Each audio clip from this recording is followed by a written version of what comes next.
la marine américaine est engagée dans une guerre dont personne ne parle, tandis que la majorité du monde vaque à ses occupations quotidiennes dans l'ignorance. Des sous-marins chargés de cocaïne tentent d'échapper aux navires de la marine et aux hélicoptères armés de mitrailleuses. Même si ces missions impliquent des milliards de dollars liés au cartel de la drogue, elles font rarement la une des journaux et n'attirent que rarement l'attention du public. Pourquoi personne n'en parle? Que se passe-t-il si les cartels sont encerclés en mer? Venez découvrir comment la marine américaine a utilisé le marteau pour détruire les cartels. La guerre maritime contre la drogue est bien plus complexe qu'on ne le pense. Elle implique des sous-marins entièrement opérationnels, des vedettes rapides et des cargaisons secrètes. Parce qu'ils passent fréquemment sous la surface, ces navires sont difficiles à détecter par les systèmes radars conventionnels. Chaque voyage peut contenir suffisamment de cocaïne pour que les organisations de trafic de drogue puissent gagner des centaines de millions de dollars. Il a fallu du temps pour que ces sous-marins trafiquants de drogue soient repérés. Dans les années 1980, les cartels colombiens ont commencé à utiliser des tubes sous-marins rudimentaires qu'ils tiraient derrière des bateaux. Cependant, ils n'étaient pas assez intelligents pour tromper l'armée très longtemps. Ils ont donc fait preuve d'imagination. Les opérations de trafic de drogue ont progressé jusqu'à l'utilisation de sous-marins autonomes dans les années 1990. Il s'agissait de conteneurs artisanaux, fabriqués dans des ateliers secrets au cœur de la forêt colombienne et non de qualité militaire, principalement faits de bois et de fibres de verre. Ils étaient assemblés dans des clairières isolées et boueuses, sous une épaisse couverture végétale, ce qui les dissimulait aux satellites et aux systèmes de surveillance aérienne. Bien que construits par des personnes sans formation officielle en la matière, les sous-marins narcotiques actuels constituent des prouesses techniques remarquables. Ces bateaux peuvent naviguer jusqu'à 4000 km sans ravitaillement. Ils mesurent généralement environ 24 mètres de long. Afin d'éviter d'être découverts, ils peuvent transporter jusqu'à 10 tonnes de drogue, la plupart du temps sous l'eau. L'équipage est généralement composé de 5 personnes qui passent de longues heures dans des conditions exiguës et chaudes, avec peu d'équipement.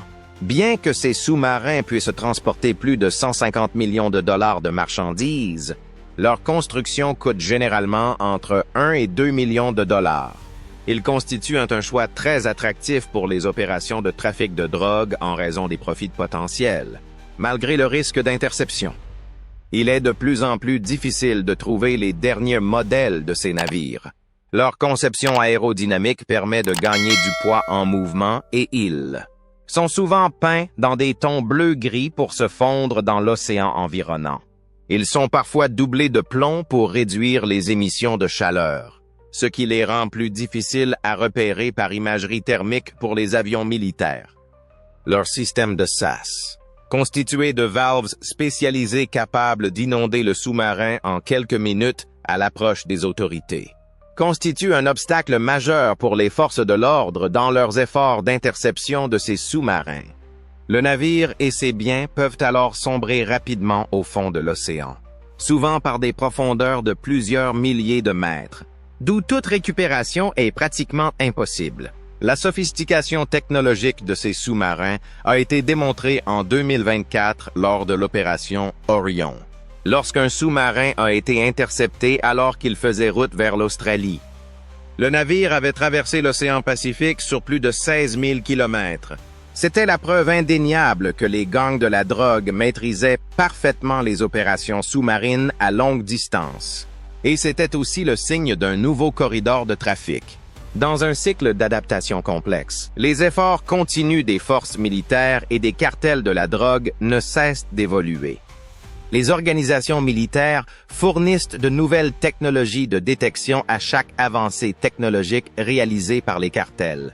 Afin de détecter le faible sillage ou les signatures thermiques négligeables émises par ces navires, les techniques actuelles incluent l'imagerie thermique, la surveillance par drone et la reconnaissance de forme basée sur l'intelligence artificielle. Cependant, selon les analystes du renseignement, 3 ou 4 sous-marins narcos parviennent à transporter d'importantes cargaisons et à maintenir l'important trafic de drogue à l'échelle continentale pour chaque sous-marin intercepté. Mais comment intercepter un sous-marin quasi invisible? L'opération Martillo, la plus grande opération antidrogue de l'histoire, est née de cette difficulté. Face à la puissance des cartels de la drogue, trop puissante pour être contrôlée par un seul pays, le monde a décidé de coopérer. Une alliance a été créée en janvier 2012 avec l'objectif ambitieux d'une opération appelée Martillo, qui signifie marteau en espagnol. Les États-Unis, le Royaume-Uni, la France, l'Espagne, le Guatemala et les Honduras figuraient parmi les 14 nations qui ont uni leurs forces. L'opération Martillo n'était pas une énième tentative infructueuse de guerre contre la drogue. Des navires, des avions et des forces spéciales militaires patrouillaient les océans entre l'Amérique du Sud et les États-Unis, constituant un obstacle sérieux aux expéditions de drogue et ciblant les cartels là où ils étaient le plus vulnérables. Les résultats furent rapides. Les autorités ont arrêté 339 trafiquants et confisqué 101 bateaux transportant de la drogue au cours de la première année seulement. 110 tons de cocaïne, d'une valeur estimée à 2,35 milliards de dollars, ont été saisis dans les rues américaines en 2011 grâce à cette opération. Outre 16 millions de dollars d'objets utilisés pour cacher ou transporter la drogue, les autorités ont également confisqué 21 millions de dollars en espèces destinées au cartel. La première étape a été l'opération Martillo. L'opération Orion a propulsé l'effort mondial à un niveau supérieur fin 2024. Cette fois, 62 nations y ont participé, allant de grandes puissances dotées de marines importantes à de petites puissances aux côtes clairsemées. Elles ont intercepté des cargaisons de cocaïne dans les eaux internationales, suivi des navires suspects et échangé des renseignements pendant 6 semaines exigeantes. Orion a été l'opération antidrogue la plus réussie de tous les temps. L'opération a établi un record mondial en saisissant 225 tonnes de cocaïne en une seule opération. La valeur marchande totale de la saisie, comprenant plus de 1000 tonnes de marijuana et d'autres substances, s'élevait à environ 8,5 milliards de dollars. Chaque nation a apporté sa contribution à cette opération. Les Américains ont fourni des radars sophistiqués capables de capter les sillages des satellites émis par de minuscules embarcations, afin d'évaluer les navires. Les Néerlandais ont fourni des drones sous-marins. Les troupes colombiennes ont localisé des sites de lancement dans les bois grâce à leurs connaissances. Même les pays enclavés contribuaient à la surveillance des communications et des finances. Orion était innovant non seulement par sa taille, mais aussi par sa coordination sophistiquée. Dans des centres de commandement en temps réel, les chefs militaires de nombreuses nations collaboraient, échangeaient des renseignements en temps réel et menaient des raids simultanés sur plusieurs fuseaux horaires. Les trafiquants naviguaient dans la zone de police d'un autre pays lorsqu'ils tentaient de changer de cap après avoir été informés d'une arrestation. Ces opérations ne se limitaient pas à retirer de la drogue des rues. Elles permettaient de recueillir des renseignements utiles. Chaque marin, bateau et équipement de communication saisis fournissait de nouvelles informations sur les activités du cartel. Les cartes des itinéraires de contrebande étaient de plus en plus précises et les listes de contacts des cartels s'allongeaient. Le prix de la cocaïne dans les rues américaines augmentait à chaque saisie, à mesure que les stocks s'épuisaient. Le message était évident. Malgré la sophistication de leurs techniques de dissimulation, les trafiquants de drogue ne pouvaient plus naviguer en toute sécurité, alors que les pays s'unissaient pour les combattre. Les cartels avaient besoin de moyens d'évasion plus puissants. Mais quels engins dangereux les barons de la drogue utilisent-ils pour échapper à la loi? Tous les bateaux ne sont pas utilisés par les trafiquants de drogue pour transporter leurs marchandises illicites. Leur flotte est suffisamment puissante pour concurrencer certaines marines. 2 navires distincts, mais tout aussi mortels, constituant le cœur de cette flotte criminelle. Sous-marins et vedettes rapides comme l'éclair. Les vedettes rapides, ou go fast comme on les appelle dans le trafic de drogue, sont les outils classiques pour le transport de cocaïne. 3 ou 4 moteurs hors-bord de 250 chevaux, chacun propulse ses bateaux de 9 mètres. Fixer de nombreux moteurs de voitures de sport à l'arrière d'un petit bateau est un peu comme cela. Grâce à ces moteurs, ces bateaux peuvent atteindre des vitesses de plus de 130 km/h, ce qui les rend pratiquement impossibles à rattraper en ligne droite. Let's go fast. Souvent peinte en bleu pour s'harmoniser avec l'océan, reste discrète dans l'eau. Afin de maximiser l'espace pour l'essence et les médicaments, ils n'ont généralement qu'un seul conducteur. Ces bateaux peuvent parcourir des distances comme la Colombie à la Jamaïque ou les Bahamas à la Floride grâce à leur réservoir de carburant supplémentaire de 700-800 litres, ce qui leur permet de parcourir plus de 800 km sans s'arrêter. Ces bateaux sont particulièrement dangereux en raison de leur passé. Ce ne sont pas les trafiquants de drogue qui les ont inventés. Dans les années 1920 et 1930, les contrebandiers de rhum furent les premiers à les utiliser pendant la prohibition américaine. Les trafiquants modernes n'ont fait que modifier le concept grâce à une technologie plus performante. Mais ces premiers contrebandiers ont perfectionné leur conception pour surpasser les navires des gardes-côtes. Les gardes-côtes ont mis en place des unités spécialisées, appelées HITRON, Helicopter Interdiction Tactical Squadron, pour combattre ces monstres de vitesse. Ces groupes pilotent des hélicoptères MH-65D Dolphin, armés de fusils de précision et de mitrailleuses. Ils ne cherchent pas à distancer un hélicoptère rapide lorsqu'ils en voient un. Au lieu de cela, ils utilisent des haut-parleurs pour ordonner au bateau de s'arrêter tandis qu'ils fondent sur lui. Les tireurs d'élite HITRON utilisent leurs fusils de calibre 50 pour tirer avec précision sur les moteurs du bateau, le rendant inutilisable sans mettre en danger les passagers à bord. Si le bateau continue de fuir, les cartels de la drogue dissimulent désormais leur go fast à la vue de tous, car ces stratégies se sont avérées très efficaces. Ils les font paraître vides lors de l'inspection en les déguisant en bateaux de pêche avec un attirail fictif ou en construisant des compartiments spécifiques sous la ligne de flottaison pour stocker les cargaisons de cocaïne. Certains cartels ont même créé des bateaux hybrides alliant furtivité sous-marine et vitesse élevée. Ces bateaux sont dits à profil bas, car ils sont positionnés si bas dans l'eau qu'on ne les voit presque pas au-dessus de la surface. Ils sont construits avec des matériaux moins détectables par radar et peints en bleu océan. Environ 4000 km/h, ces hybrides sont plus lents que les navires ultra rapides, mais beaucoup plus difficiles à repérer pour les avions de patrouille. Les trafiquants de drogue ont mis au point une stratégie à 2 volets qui laisse les forces. De l'ordre constamment dans l'incertitude quant à l'origine potentielle de la prochaine cargaison, avec des vedettes rapides filant au-dessus et des sous-marins attendant en dessous. Cependant, les cartels ignoraient l'arme secrète maritime des États-Unis. Comment des barons de la drogue ont-ils pu dépenser un demi-milliard de dollars pour un seul navire? Un seul navire a terrorisé les barons de la drogue dans toute l'Amérique du Sud au début de 2025. Les barons de la drogue chuchotent encore à propos de la campagne rigoureuse de 112, jour qui a transformé le garde-côte américain James en un cauchemar flottant pour les cartels. Le cutter James n'est pas un navire comme les autres.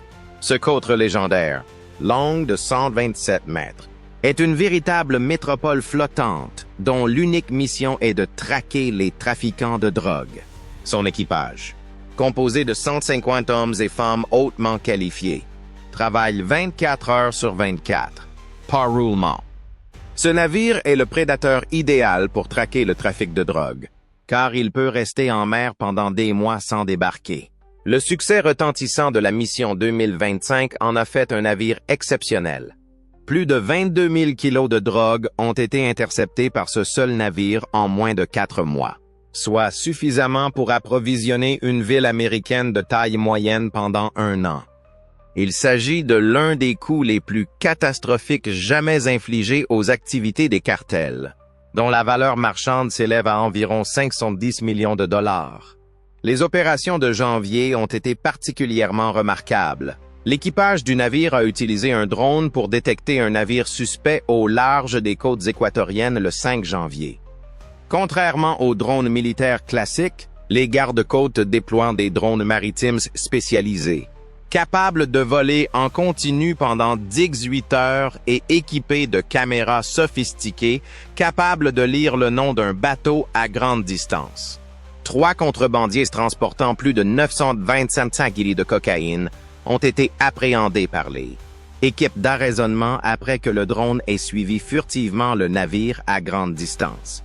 Le 6 janvier, soit le lendemain, ils ont gagné à la loterie. 3 bateaux Go Fast ont été aperçus en train de naviguer ensemble par des avions de patrouille maritime venant en aide aux 4 James. Il s'agit d'une tactique inhabituelle et dangereuse utilisée par les trafiquants. Lors d'une opération bien coordonnée, ils ont utilisé leurs hélicoptères pour intercepter les 3 navires, appréhender 9 suspects et saisir une importante cargaison de cocaïne de 6,200 kg. Le 7 janvier, les trafiquants ont changé de stratégie et ont utilisé un navire discret, un bateau spécialement conçu pour échapper à la détection radar. Mais l'équipage de l'hélicoptère Hitron était prêt. Sans blesser l'équipage, ils utilisèrent leur talent de tireurs de précision pour couper les moteurs du bateau. 600 kilos de cocaïne ne parvinrent jamais dans les rues américaines. Le 18 janvier, des contrebandiers tentèrent de se débarrasser de leur chargement pour éviter d'être appréhendés. Mais le 4 James persista. Tandis que d'autres membres de l'équipe récupéraient les colis de stupéfiants flottants en mer, ces vedettes rapides poursuivirent les contrebandiers. Les cartels auraient empoché des millions de dollars grâce aux quelques 2700 kilos de cocaïne récupérés. La marine s'est également mobilisée. Des centaines de kilos de cocaïne ont été saisis dans les Caraïbes à la suite d'opérations menées par des navires tels que l'USS Minneapolis-St. Paul et l'USS St. Louis. Les cartels de Jalisco New Generation et de Sinaloa ont été particulièrement touchés par ces opérations. La prochaine série d'interceptions visant à affaiblir davantage ces empires criminels est planifiée grâce aux renseignements obtenus lors de ces missions, qui ont permis d'identifier les membres des cartels, de révéler de nouvelles techniques de trafic et d'identifier d'importantes routes de contrebande. Chaque opération de lutte antidrogue réussie repose sur un cerveau secret. Dans ce jeu du chat et de la souris à plusieurs milliards de dollars, qui prend réellement les décisions? Un bâtiment apparemment banal de l'extérieur se cache à Key West, en Floride. Pourtant, à l'intérieur, un groupe de haut niveau dirige ce qui pourrait bien être l'opération antidrogue la plus efficace au monde. Bienvenue à la JITF Sud, la Force opérationnelle interinstitution conjointe Sud, où des professionnels des forces de l'ordre et de l'armée parmi les plus compétents coordonnent la lutte antidrogue américaine. Des informations provenant de dizaines de pays et d'agences sont rassemblées à la JTF Sud pour appréhender les trafiquants de drogue en flagrant délit. Considérez-la comme le centre de commandement ultime de la lutte antidrogue, ou la localisation des navires. Les données radar, l'imagerie satellite et des renseignements sensibles sont fusionnés pour traquer les criminels. La façon dont le JITF réunit des personnes qui ne travaillent habituellement pas ensemble est ce qui le distingue vraiment. Les analystes de la CIA communiquent avec les douaniers. Les experts de la Defense Electronics Agency travaillent avec les commandants des gardes-côtes. Et les agents du FBI côtoient les officiers de la marine. En incluant des personnes d'autres pays, l'équipe peut avoir une vision globale plutôt que partielle. Le centre de commandement lui-même semble tout droit sorti d'un film. C'est une immense salle équipée de grands écrans affichant des cartes du Pacifique et des Caraïbes, avec des points pour chaque sous-marin, avions et bateaux naviguant dans la région. Des analystes spécialement formés surveillent ces écrans 24H24 et 7J7, à la recherche de toute tendance ou de tout mouvement anormal pouvant indiquer la présence de cargaisons de drogue. La JITF peut intervenir sans autorisation en cas de détection d'un élément suspect. Ils ont le commandement direct des hélicoptères, avions et navires de renfort. Les bateaux de transport de drogue peuvent disparaître en quelques minutes s'ils se rendent compte qu'ils ont été découverts, Une action rapide est donc essentielle. Les unités de détachement des forces de l'ordre des gardes-côtes, OS Squadrons Lead It, sont l'une des armes secrètes de la JETF. Ces petites équipes d'individus extrêmement qualifiés sont déployées sur les navires de guerre de la marine, les transformant en robots de lutte contre la drogue. Ces équipes des gardes-côtes se chargent de l'arraisonnement et de l'arrestation des bateaux suspects lorsqu'un destroyer de la marine les détecte, résolvant ainsi une affaire juridique complexe. Normalement, le personnel militaire n'est pas autorisé à procéder à des arrestations, contrairement aux officiers des gardes-côtes. Cette collaboration est un franc succès. La puissance et la technologie de pointe sont assurées par des navires de la marine, tels que l'USS Gravely et l'USS Spruance, dotés de systèmes radar performants, capables de détecter les petites embarcations à plus de 160 km. Les équipes des gardes-côtes, quant à elles, fournissent l'autorité légale et les connaissances spécialisées nécessaires pour arraisonner en toute sécurité les navires suspects. Les actions de la JTF Sud ne visent pas uniquement les trafiquants. Elles anticipent leurs actions. Grâce à des ordinateurs puissants et à des années de données sur les routes de la drogue, elle produit des cartes thermiques qui illustrent les itinéraires les plus probables des trafiquants. Cela leur permet d'installer des avions et des navires dans des emplacements d'embuscade idéaux, quelques jours avant même que les navires de drogue ne quittent les côtes sud-américaines. Les cartels de la drogue offrent désormais d'énormes récompenses pour toute information sur le fonctionnement de ce centre de commandement, compte tenu de son succès croissant. Dans cette partie d'échecs aux enjeux considérables contre certains des groupes criminels les plus dangereux au monde, la GTF continue cependant d'adapter ses tactiques afin de garder une longueur d'avance. Le cerveau est peut-être le centre de commandement. Mais qu'en est-il de la rue? Après l'Air Miami, comment les réseaux de trafic de drogue ont-ils évolué? Miami était la principale porte d'entrée de la cocaïne aux États-Unis dans les années 1980. Tout était fini, autoroutes, boîtes de nuit et même quartiers huppés. Les contrebandiers se déchaînèrent. Les banques peinaient à gérer l'afflux rapide d'argent liquide. Outre son ampleur, le trafic de drogue était aussi bruyant, ostentatoire et dangereux. Les néons de cette époque ont disparu, mais le trafic de drogue, lui, est resté. Il est devenu plus intelligent. Les trafiquants de cocaïne ne dépendent plus d'un seul grand cartel pour prendre toutes les décisions. De petits groupes disparates coopèrent, comme des pièces de puzzle. En Amérique du Sud, certains cultivent et transforment les substances. D'autres gèrent des expéditions internationales ou dissimulent des stupéfiants dans du fret régulier. En Europe et en Océanie, certaines organisations se concentrent même sur la distribution et la vente locale. La technologie est l'un des changements les plus significatifs. Aujourd'hui, les contrebandiers surveillent les cargaisons à l'aide de drones, de moniteurs GPS et de téléphones cryptés.